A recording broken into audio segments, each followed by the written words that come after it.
ঈদের আনন্দ, ত্যাগের মহিমা আর ধর্মীয় ভাবগাম্ভীর্যে আবারও দরজায় কড়া নাড়ছে পবিত্র ঈদুল আজহা। বুধবার সৌদি আরবে উদযাপিত হয় মুসলিম উম্মার অন্যতম বৃহৎ এই উৎসব। বৃহস্পতিবার সারা দেশে উদযাপিত হবে কোরবানির ঈদ।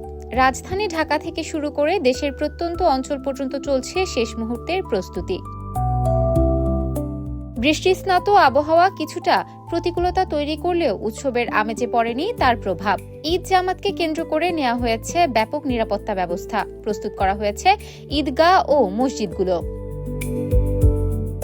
বরাবরের মতো এবারও দেশের প্রধান ঈদ জামাত অনুষ্ঠিত হবে রাজধানীর হাইকোর্ট সংলগ্ন জাতীয় ঈদগাহ ময়দানে। জাতীয় মসজিদ বায়তুল মোকাররমের খতিব মুফতি মোহাম্মদ আব্দুল মালেক ইমামতি করবেন।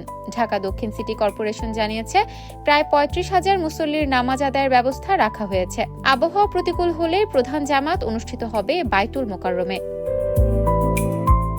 রাজধানীর বিভিন্ন এলাকাতেও থাকছে একাধিক ঈদ জামাত। বায়তুল মোকাররমে ৫টি, ঢাকা বিশ্ববিদ্যালয় কেন্দ্রীয় মসজিদে ২টি জামাত সহ বিভিন্ন স্থানে দেয়া হয়েছে পৃথক আয়োজন। জাতীয় সংসদ ভবনের দক্ষিণ প্লাজাতে অনুষ্ঠিত হবে ঈদের জামাত।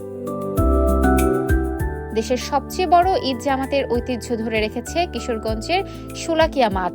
সকাল ৯টায় অনুষ্ঠিত হবে এই জামাত। মুসল্লিদের যাতায়াত সহজ করতে চালু করা হয়েছে বিশেষ ট্রেন। দিনাজপুরের গোড়ে শহীদ বড় ময়দানেও সম্পন্ন হয়েছে প্রস্তুতি।